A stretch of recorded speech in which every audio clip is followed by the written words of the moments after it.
Vous êtes spécialisé dans le développement d'applications mobiles et vous souhaitez proposer vos services aux collectivités. Ça se passera certainement par des marchés publics, ça tombe bien. Dans cette vidéo, on va voir comment répondre à un appel d'offres de développement d'applications mobiles.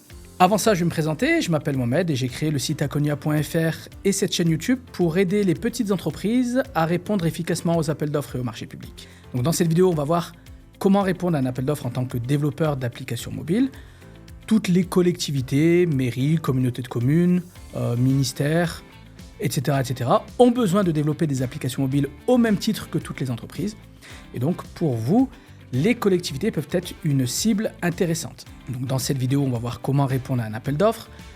La proposition que je vais vous faire est forcément généraliste. À chaque fois que vous souhaiterez utiliser les éléments de cette vidéo, faites-le en personnalisant le contenu de votre dossier aux exigences de l'acheteur, ainsi qu'aux caractéristiques de votre entreprise. Pour répondre à un appel d'offres dans votre domaine, il faut d'abord lire et analyser le dossier de consultation, dans lequel vous allez notamment trouver, en plus des caractéristiques techniques du besoin de l'acheteur, vous allez également trouver la liste des documents à fournir. Et en règle générale, ces documents sont de deux types. Vous allez fournir d'un côté des pièces de la candidature, pour permettre à l'acheteur de valider le fait que vous pouvez bien postuler au marché public, et de l'autre côté des pièces de l'offre, qui vont permettre à l'acheteur de noter votre proposition. Dans les pièces de la candidature, vous devrez remplir le formulaire DC1, le formulaire DC2, ou alors un DUM, et fournir potentiellement des attestations ou des certificats. Du côté des pièces de l'offre, vous allez fournir un acte d'engagement, une offre financière, un mémoire technique, plus d'éventuels autres documents. Toute la partie candidature de la réponse à un marché public, je la traite dans une formation qui est accessible directement sur le site akonia.fr, via le lien que vous avez en description de cette vidéo. C'est une formation qui s'intitule 5 astuces pour monter des dossiers gagnants en une demi-journée et elle vous permettra de récupérer votre kit de démarrage sur les marchés publics.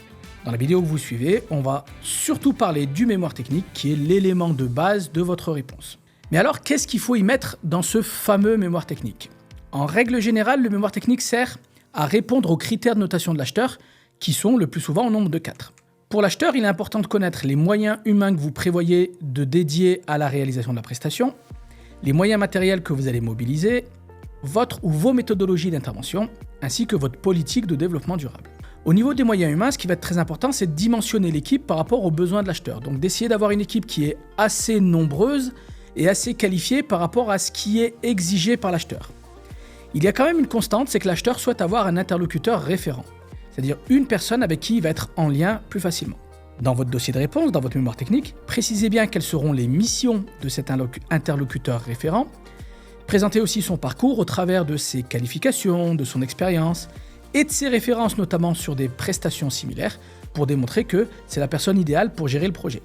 En plus de ça, vous allez présenter du personnel d'encadrement, notamment si on est sur des marchés assez volumineux où il va falloir manager des équipes. Et sur le même principe, on va présenter les missions de chacun, les qualifications, l'expérience et les références de tous les membres du personnel d'encadrement. Enfin, vous allez également présenter tous les opérationnels, tous ceux qui peuvent intervenir, là aussi en présentant des profils qui sont assez complémentaires pour intervenir en équipe sur un projet de développement d'applications mobiles. Ce qui peut être intéressant, c'est de présenter également tout ce que vous mettez en œuvre, que ce soit sur le recrutement, le recours à d'autres formes de collaboration, l'intégration, le tutorat des équipes, les modalités de formation, de développement des compétences en interne ou via des organismes, et toute votre politique de fidélisation et motivation des salariés, afin d'ajouter des arguments supplémentaires sur la qualité de l'équipe que vous allez dédier à la réalisation des prestations. En plus de ça, l'acheteur va vouloir connaître vos moyens matériels ou les outils que vous pouvez mobiliser pour les prestations. On va commencer par présenter globalement les moyens généraux de l'entreprise, les locaux, si vous avez notamment plusieurs agences, le fait que vos équipes puissent être dans des environnements qui sont favorables, les véhicules, notamment si des déplacements sont prévus, et puis une infrastructure informatique avec votre parc informatique, à la fois matériel et logiciel. Mais ça va être une présentation globale puisque justement, tout ce qui est outils métiers, on va devoir aussi l'aborder, donc notamment les logiciels ou les environnements de développement, les appareils de test et les simulateurs également peuvent être abordés là aussi en fonction de ce que demande l'acheteur dans le cadre du marché. Et puis tous les outils de collaboration et de relation client qui sont aussi très importants. Par exemple, les espaces ou les serveurs sur lesquels vous allez pouvoir partager les fichiers, ainsi que les outils qui vont permettre aux utilisateurs de faire remonter d'éventuels dysfonctionnements. Pensez bien à être très exhaustif dans la présentation de tous ces outils. Si vous oubliez de présenter des outils et qu'ils ont une importance pour l'acheteur, vous risquez d'être tout simplement moins bien évalué. Au niveau des méthodologies, on va en règle générale traiter 3 types de méthodologies. La première, c'est la méthodologie de réalisation des prestations. Donc là, vous allez pouvoir présenter à l'acheteur tout ce que vous mettez en œuvre en amont de la prestation, pendant la prestation et après la prestation pour le satisfaire. Pour chacune de ces grandes phases, pensez bien à présenter les étapes au travers de l'objectif de l'étape, des moyens humains et matériels que vous allez mobiliser, de la durée également de l'étape. Et toutes ces durées mises bout à bout vous permettront de vous engager sur une durée globale de projet. En plus de la réalisation des prestations, ce qui va intéresser l'acheteur, c'est également comment vous allez gérer ces bons de commande. Imaginons un marché où vous êtes amené à travailler sur du long terme avec un acheteur. L'acheteur sera intéressé de savoir comment cela va se passer entre le moment où il va vous envoyer un nouveau bon de commande et le moment où vous pourrez démarrer les prestations. Donc là, vous allez pouvoir détailler comment vous recevez les bons de commande, qui gère cette partie-là, quelles sont les étapes qui permettent de planifier et préparer la prestation avant de communiquer avec l'acheteur sur une date de démarrage. On va pouvoir aussi aborder toute la partie gestion des aléas, que ce soit dysfonctionnement, difficultés potentielles. Voilà. En cas de retard, par exemple, comment vous allez pouvoir œuvrer pour limiter l'impact de ce retard sur la satisfaction de l'acheteur. Donc expliquez bien comment vous pouvez vous apercevoir des éventuels aléas, que ce soit des dysfonctionnements très légers ou alors des difficultés beaucoup plus importantes.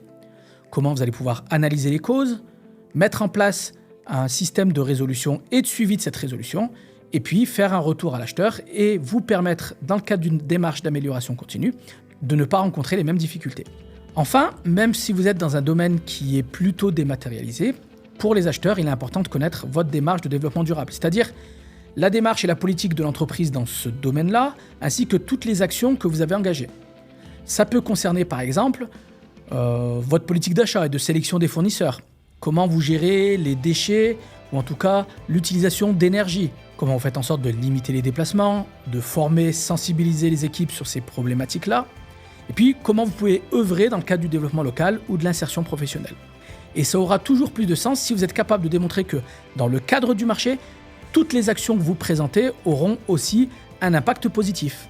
Voilà donc des éléments pour vous permettre de répondre efficacement à un marché de développement d'applications mobiles. Si vous avez des questions sur cette vidéo, posez-les en commentaire pour que je puisse y répondre. Pour aller plus loin sur les appels d'offres, suivez la formation 5 astuces pour monter des dossiers gagnants en une demi-journée. Elle vous permettra de récupérer un kit de démarrage sur les marchés publics et de poser toutes vos questions sur les appels d'offres. Cette formation, elle dure 1 heure et l'inscription et l'accès est gratuit via le site akonia.fr avec le lien disponible dans la description de cette vidéo. Si la vidéo vous a été utile, cliquez sur le bouton j'aime pour me le dire, ça fait toujours plaisir. Et pour plus d'astuces et de conseils sur les appels d'offres et les marchés publics, abonnez-vous à cette chaîne et actionnez la cloche.